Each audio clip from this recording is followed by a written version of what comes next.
Au nom du Père et du Fils et du Saint-Esprit, la paix soit avec vous. Frères et sœurs, comme nous venons de le chanter, comme les mages sont venus à Bethléem pour vénérer l'enfant Jésus, nous sommes venus, nous aussi, l'adorer, reconnaître en lui le Sauveur que Dieu a envoyé pour le salut du monde et nous réjouir que cette manifestation de la miséricorde de Dieu soit ouverte à toutes les nations. Comme chaque année, nous célébrons cette Eucharistie de l'Épiphanie à l'intention des donateurs qui viennent en aide aux activités pastorales et missionnaires du diocèse de Paris, aux donateurs vivants et à ceux qui ont déjà rejoint le Père et dont nous gardons la mémoire et envers qui nous vivons une véritable reconnaissance. Préparons-nous à célébrer cette Eucharistie en reconnaissant que nous sommes pécheurs. Je confesse à Dieu Tout-Puissant, je reconnais devant mes frères que j'ai péché en pensée, en parole, par action et par omission. Oui, j'ai vraiment péché. C'est pourquoi je supplie la Vierge Marie, les anges et tous les saints, et vous aussi, mes frères, de prier pour moi le Seigneur notre Dieu, et que Dieu Tout-Puissant nous fasse miséricorde, qu'il nous pardonne nos péchés et nous conduise à la vie éternelle. Amen.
Gloria in excelsis Deo.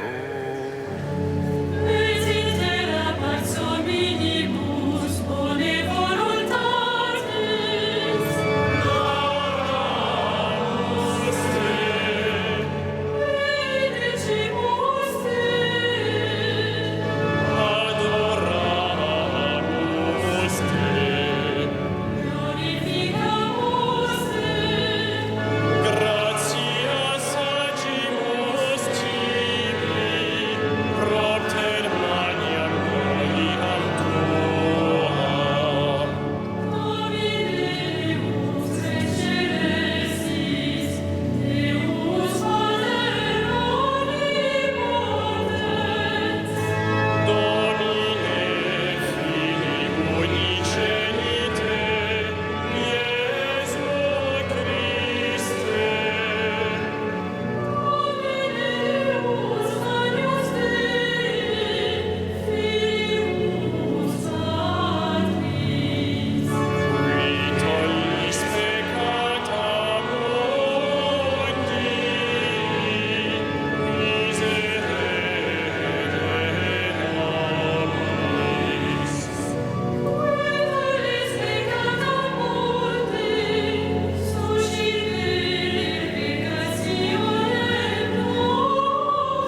Prions le Seigneur.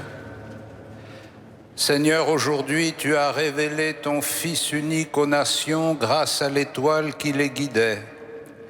Daigne nous accorder, à nous qui te connaissons déjà par la foi, d'être conduits jusqu'à la claire vision de ta splendeur, par Jésus-Christ, ton Fils, notre Seigneur et notre Dieu, qui vit et règne avec toi et le Saint-Esprit maintenant et pour les siècles des siècles.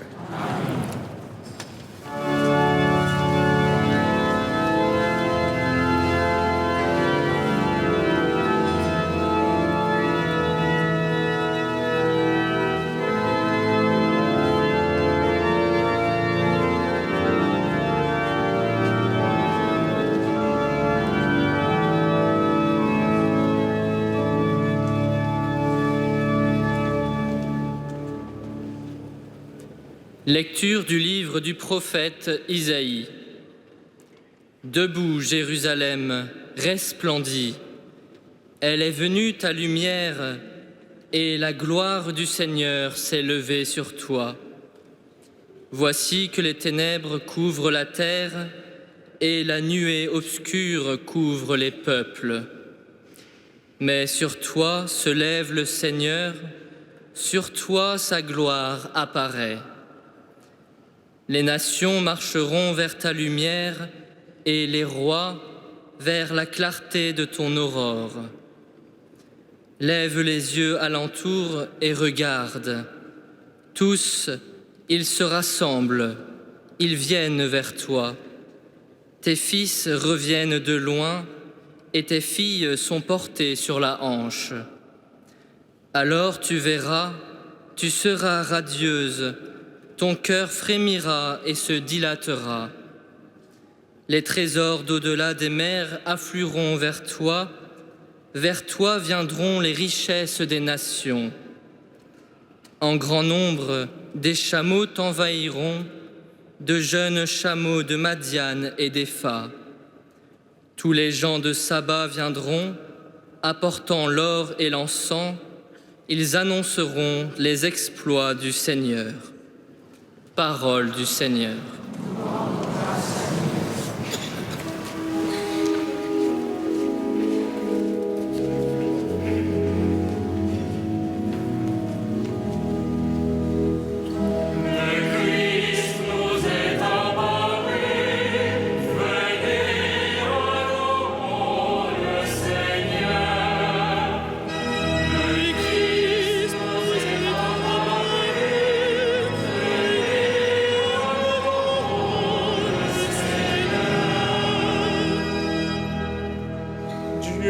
Donne au roi tes pouvoirs, à ce fils de roi ta justice.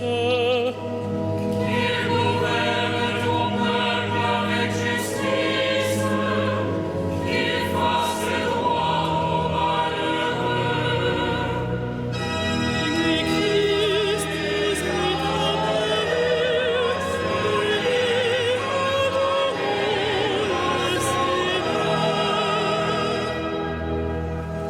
il délivrera le pauvre qui appelle et le malheureux sans recours. Il aura souci du faible et des pauvres dont il sauve la vie. Christ est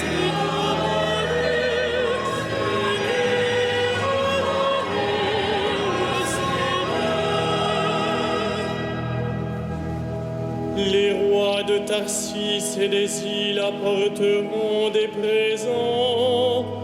Les rois de Saba et de Séba feront leur offrande. Tous les rois se prosterneront devant lui. Tous les pays le serviront. Le Christ est apparu.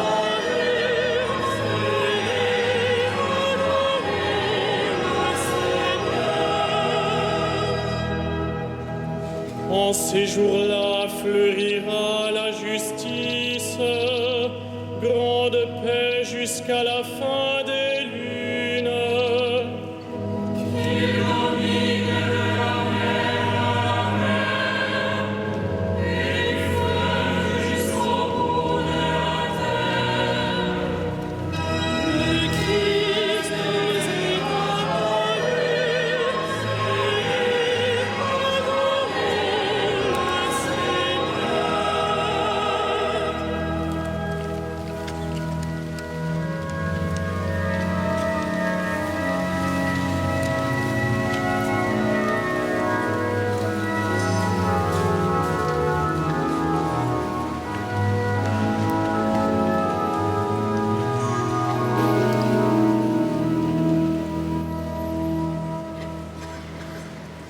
Lecture de la lettre de saint Paul apôtre aux Éphésiens. Frères, vous avez appris, je pense, en quoi consiste la grâce que Dieu m'a donnée pour vous. Par révélation, il m'a fait connaître le mystère. Ce mystère n'avait pas été porté à la connaissance des hommes des générations passées, comme il a été révélé maintenant à ses saints apôtres et aux prophètes dans l'Esprit. Ce mystère, c'est que toutes les nations sont associées au même héritage, au même corps, au partage de la même promesse dans le Christ Jésus par l'annonce de l'Évangile. Parole du Seigneur.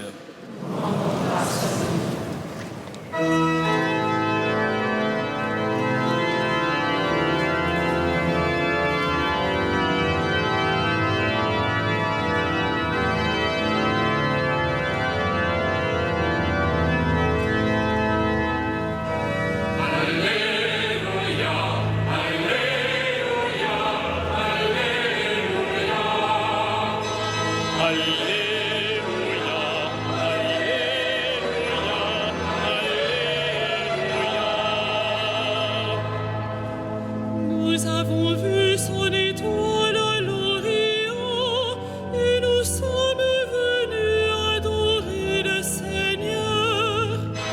Alléluia, Alléluia,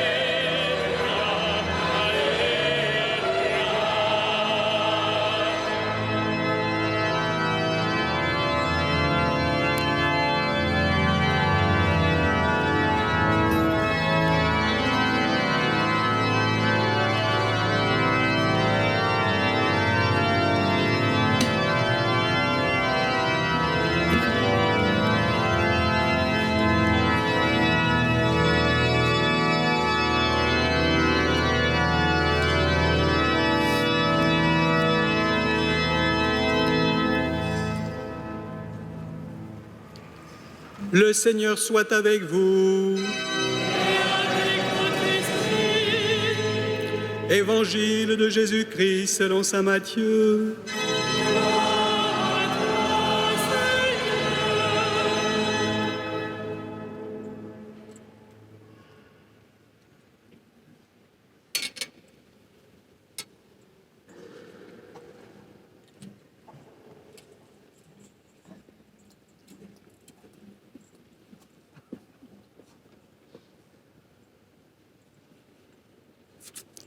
Jésus était né à Bethléem en Judée, au temps du roi Hérode le Grand. Or, voici que des mages venus d'Orient arrivèrent à Jérusalem et demandèrent : « Où est le roi des Juifs qui vient de naître ? Nous avons vu son étoile à l'Orient et nous sommes venus nous prosterner devant lui. » En apprenant cela, le roi Hérode fut bouleversé et tout Jérusalem avec lui. Il réunit tous les grands prêtres et les scribes du peuple pour leur demander où devait naître le Christ. Ils lui répondirent : à Bethléem en Judée. Car voici ce qui est écrit par le prophète : et toi, Bethléem, terre de Juda, tu n'es certes pas le dernier parmi les chefs-lieux de Juda, car de toi sortira un chef qui sera le berger de mon peuple Israël. Alors, Hérode convoqua les mages en secret pour leur faire préciser à quelle date l'étoile était apparue. Puis il les envoya à Bethléem en leur disant : allez vous renseigner avec précision sur l'enfant. Et quand vous l'aurez trouvé, venez me la lancer pour que j'aille, moi aussi, me prosterner devant lui. Après avoir entendu le roi, ils partirent. Et voici que l'étoile qu'ils avaient vue à l'Orient les précédait, jusqu'à ce qu'elle vienne s'arrêter au-dessus de l'endroit où se trouvait l'enfant. Quand ils virent l'étoile, ils se réjouirent d'une très grande joie. Ils entrèrent dans la maison, ils virent l'enfant avec Marie, sa mère. Et tombant à ses pieds, ils se prosternèrent devant lui. Ils ouvrirent leur coffret et lui offrirent leurs présents, de l'or, de l'encens et de la myrrhe. Mais, avertis en songe de ne pas retourner chez Hérode, ils regagnèrent leur pays par un autre chemin. Acclamons la parole de Dieu.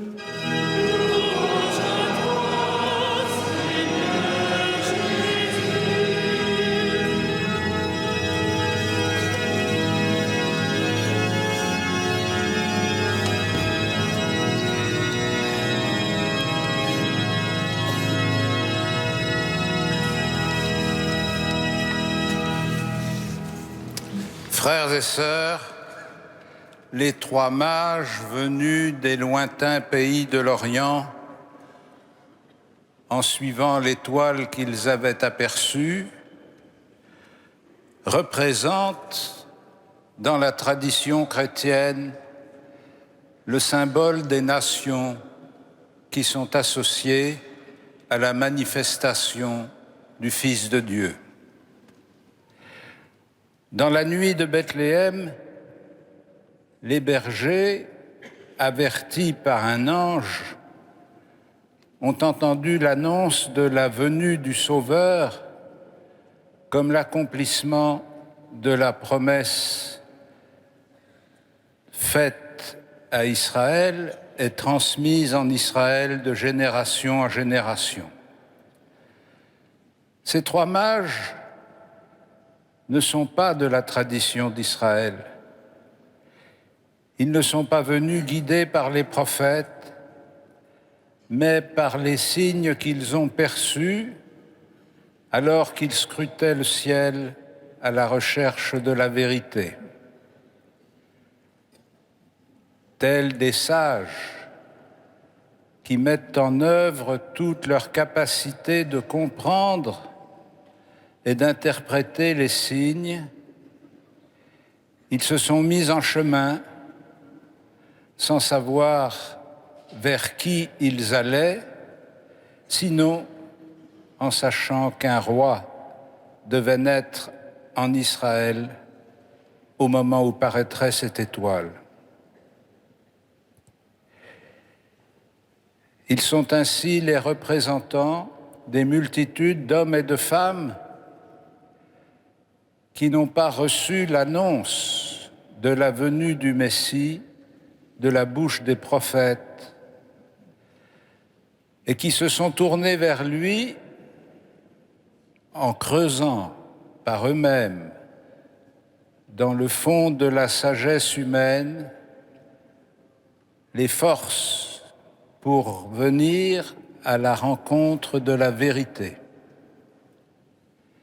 Il représente les multitudes d'hommes et de femmes de bonne volonté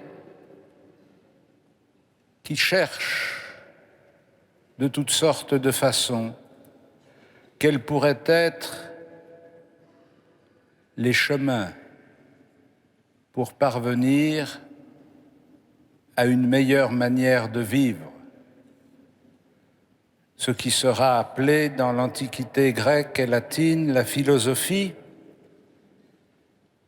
la réflexion humaine sur le destin de l'homme.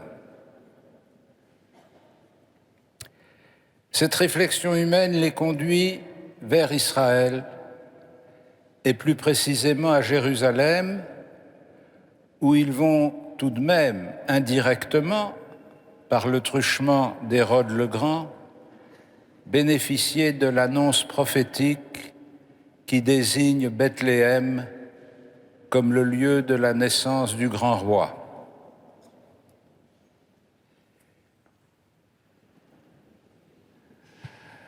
Cette rencontre de la sagesse humaine et de la révélation divine qui s'opère par la médiation de ces hommes venus des lointaines cultures orientales à la rencontre de la tradition juive, éclaire ce que nous sommes aujourd'hui appelés à vivre.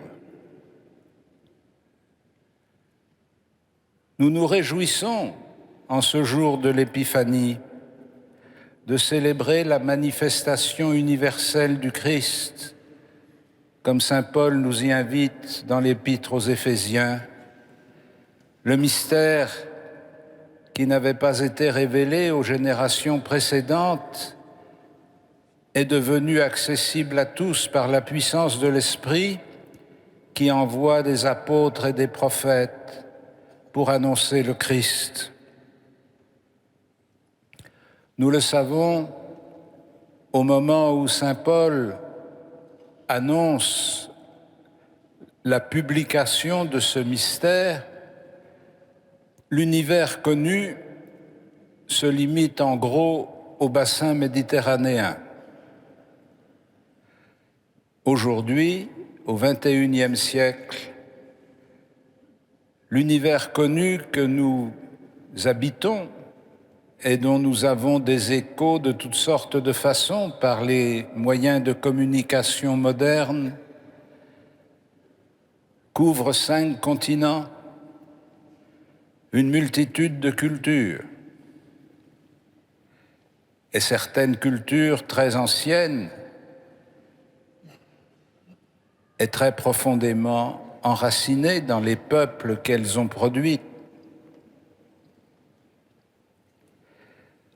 Par le travail inlassable de générations et de générations d'hommes et de femmes qui sont partis en mission à travers le monde, l'Évangile a touché les 5 continents, certes de façon inégale du point de vue statistique, mais de façon significative, si bien qu'aujourd'hui nous pouvons dire que l'annonce de l'Évangile a touché toutes les nations. Nous savons que le chemin est encore long pour que tous les hommes et toutes les femmes reconnaissent dans le Christ celui qui est le maître de l'histoire humaine.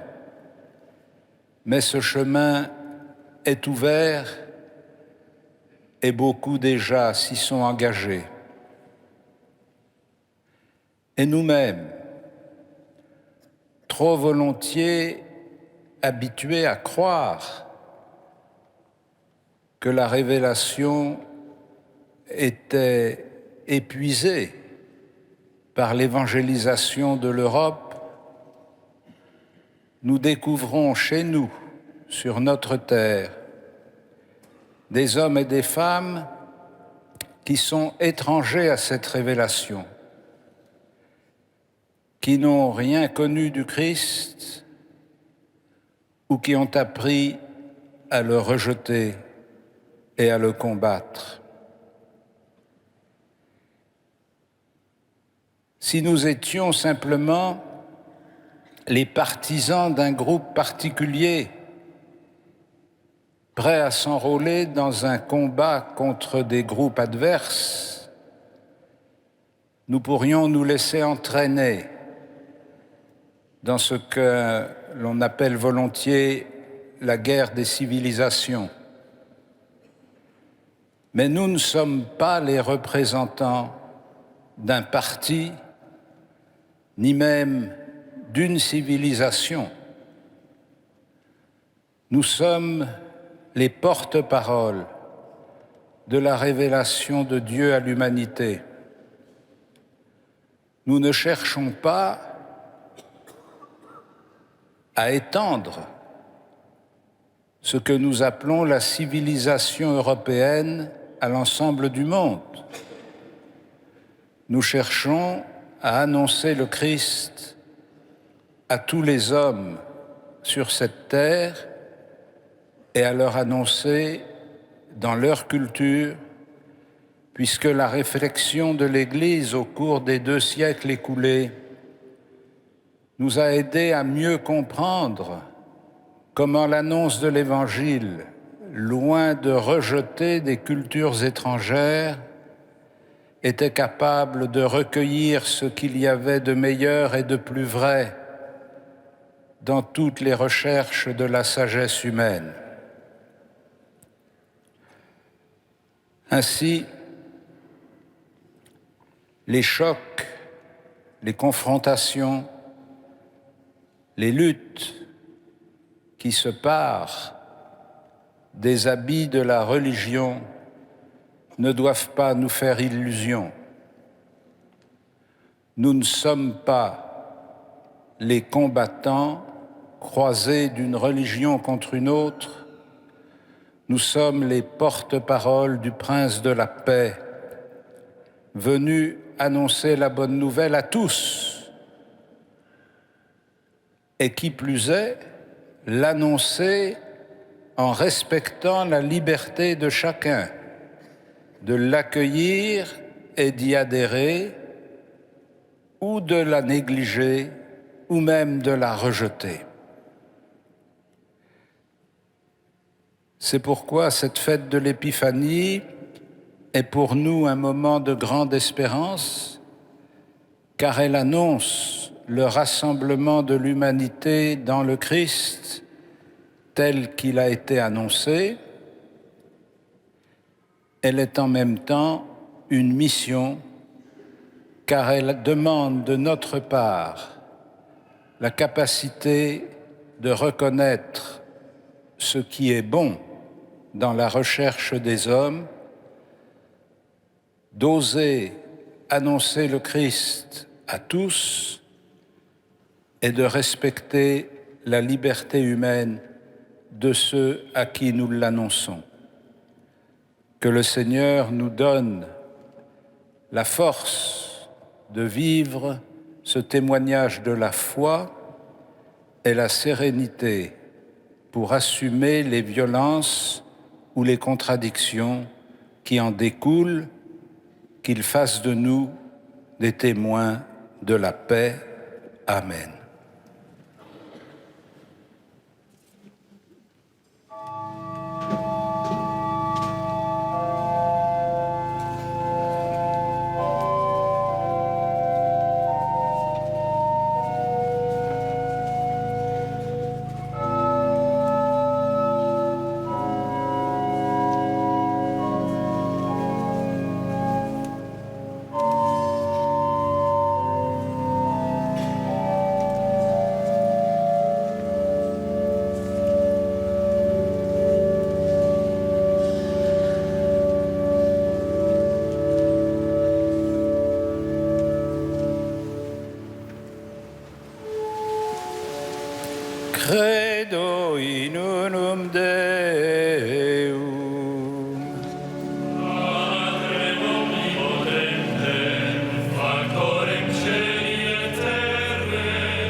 Prions ensemble au moment d'offrir le sacrifice de toute l'Église. Seigneur, regarde avec bonté les dons de ton Église qui ne t'offre plus ni l'or, ni l'encens, ni la myrrhe, mais celui que ses présents révélaient, qui s'immole et se donne en nourriture, Jésus le Christ, notre Seigneur, lui qui vit et règne avec toi et le Saint-Esprit, maintenant et pour les siècles des siècles. Le Seigneur soit avec vous. Et avec votre esprit. Élevons notre cœur. Nous le tournons vers le Seigneur. Rendons grâce au Seigneur notre Dieu. Cela est juste et bon. Vraiment, il est juste et bon de te rendre gloire, de t'offrir notre action de grâce toujours et en tout lieu. À toi, Père très saint, Dieu éternel et tout-puissant. Aujourd'hui, tu as dévoilé dans le Christ le mystère de notre salut, pour que tous les peuples en soient illuminés.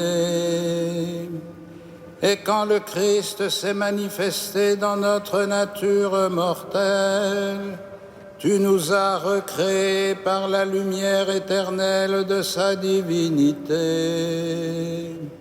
C'est pourquoi, avec les anges et les archanges, avec les puissances d'en haut et tous les esprits bienheureux, nous chantons l'hymne de ta gloire et sans fin nous proclamons.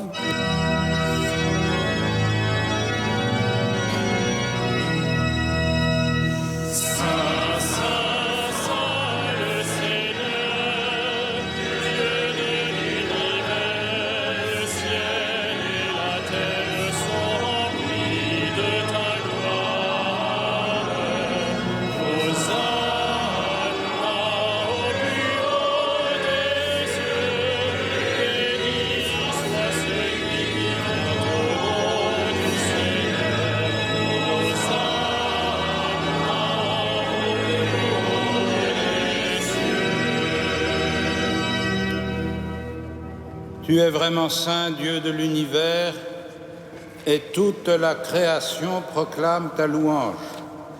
Car c'est toi qui donnes la vie, c'est toi qui sanctifies toutes choses par ton Fils Jésus-Christ, notre Seigneur, avec la puissance de l'Esprit Saint.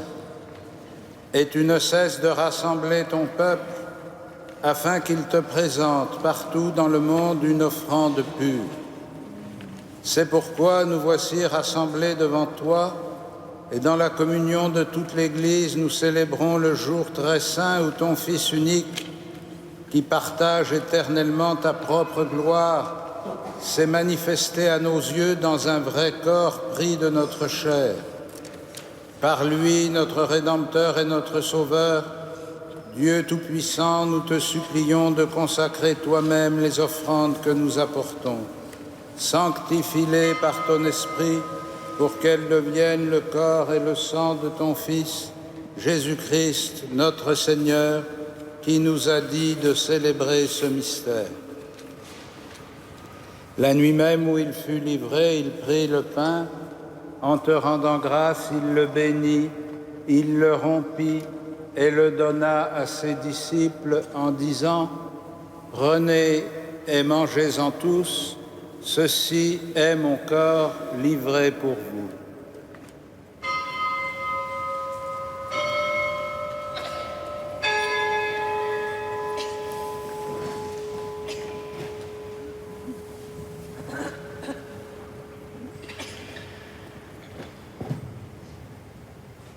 De même, à la fin du repas, il prit la coupe. En te rendant grâce, il la bénit et la donna à ses disciples en disant : « Prenez et buvez-en tous, car ceci est la coupe de mon sang, le sang de l'alliance nouvelle et éternelle, qui sera versé pour vous et pour la multitude en rémission des péchés. Vous ferez cela en mémoire de moi.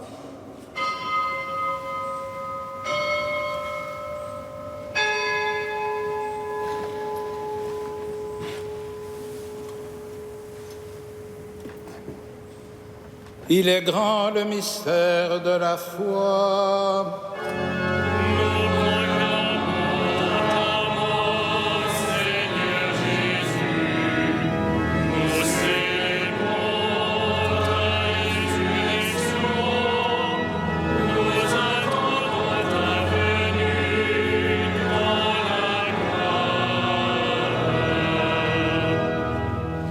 En faisant mémoire de ton Fils, de sa passion qui nous sauve, de sa glorieuse résurrection et de son ascension dans le ciel, alors que nous attendons son dernier avènement, nous présentons cette offrande vivante et sainte pour te rendre grâce.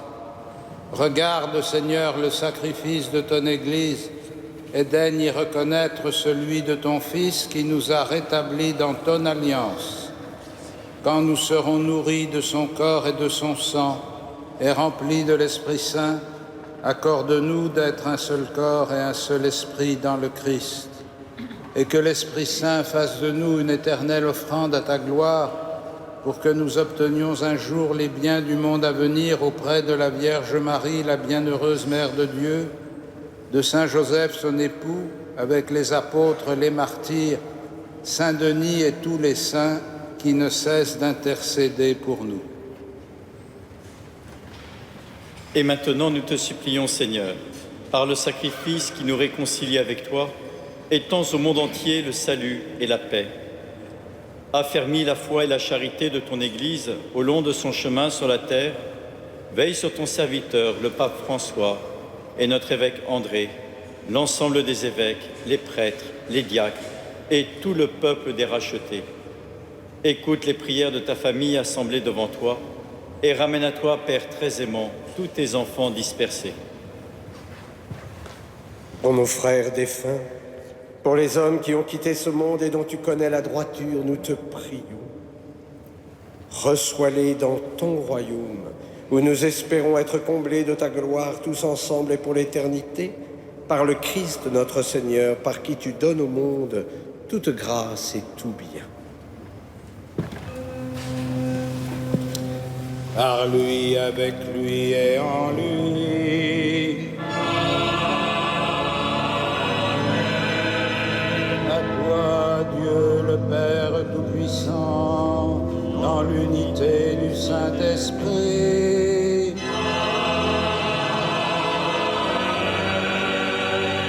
Tout honneur et toute gloire pour les siècles des siècles.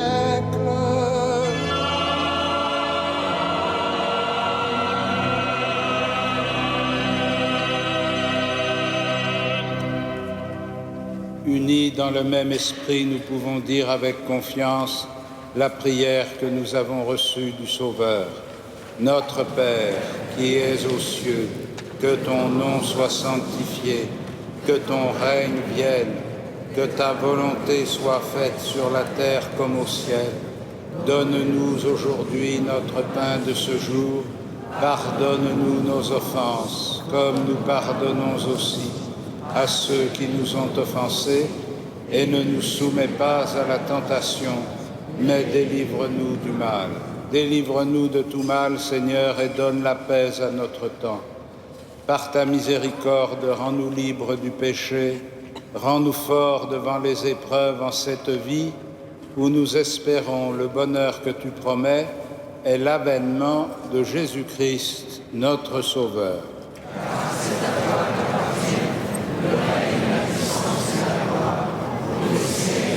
Seigneur Jésus-Christ, tu as dit à tes apôtres, je vous laisse la paix, je vous donne ma paix. Ne regarde pas nos péchés, mais la foi de ton Église. Pour que ta volonté s'accomplisse, donne-lui toujours cette paix et conduis-la vers l'unité parfaite, toi qui règnes pour les siècles des siècles. Et que la paix du Seigneur soit toujours avec vous. Frères et sœurs, dans la charité du Christ, donnez-vous la paix.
Heureux les invités au festin des noces de l'agneau. Voici l'agneau de Dieu qui enlève le péché du monde. Seigneur, je ne suis pas digne de te recevoir, mais dis seulement une parole et je serai guéri.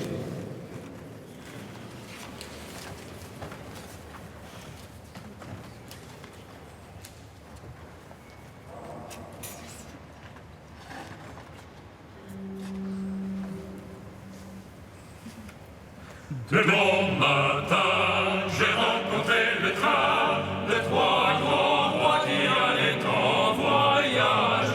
De bon matin, j'ai rencontré le train de trois grands rois dessus le grand chemin. Venaient d'abord des gardes du camp, des gens armés avec 30 petits pages. Venaient d'abord des gardes du camp, des gens armés dessus leur juste au corps. Et sur un chemin connu de toutes mains, on voit trois barres se tendre là. Et sur un chemin connu de toutes mains, on voit là, et toi les rois, chemin de monter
vous invite à emporter avec vous la feuille de liturgie. À la 4e page, vous avez les différentes informations. Nous entrons dans le temps ordinaire et dimanche prochain, c'est la quête pour l'œuvre des vocations. On continuera les conférences spirituelles et surtout cette semaine, si vous voulez, admirer le monumental tapis de cœur de la cathédrale, eh bien, il sera déployé demain matin pendant toute la semaine dans la nef. Il y a aussi des auditions d'orgue régulières, donc tous les samedis à 20h. C'est l'occasion pour moi de remercier la maîtrise pour la marche des rois. C'est toujours une joie d'entendre cette marche des rois. C'est toujours une joie d'avoir au grand orgue Philippe Lefebvre qui reprend à sa façon la marche des rois et Yves Castagnier à l'orgue de chœur, dont on a d'ailleurs chanté une de ses messes qu'il a composées.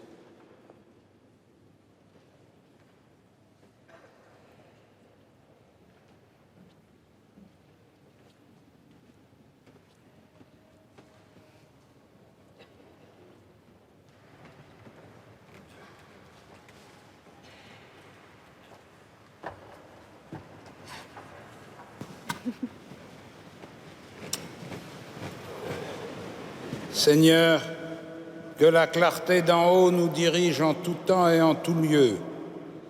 Et puisque tu nous fais communier à ce mystère, puissions-nous désormais le pénétrer d'un regard pur et l'accueillir dans un cœur plus aimant, par Jésus le Christ, notre Seigneur.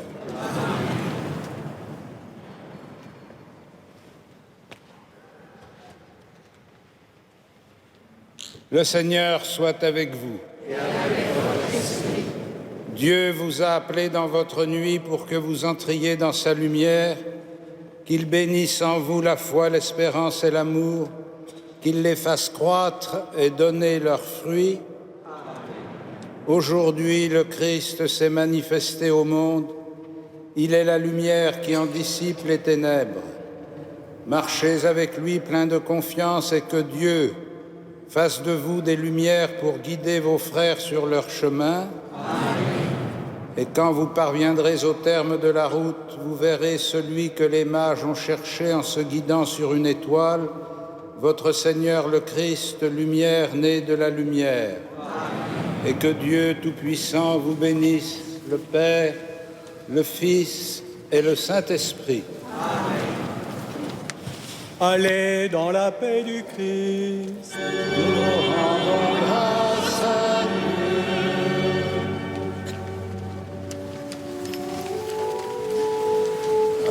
Dieu.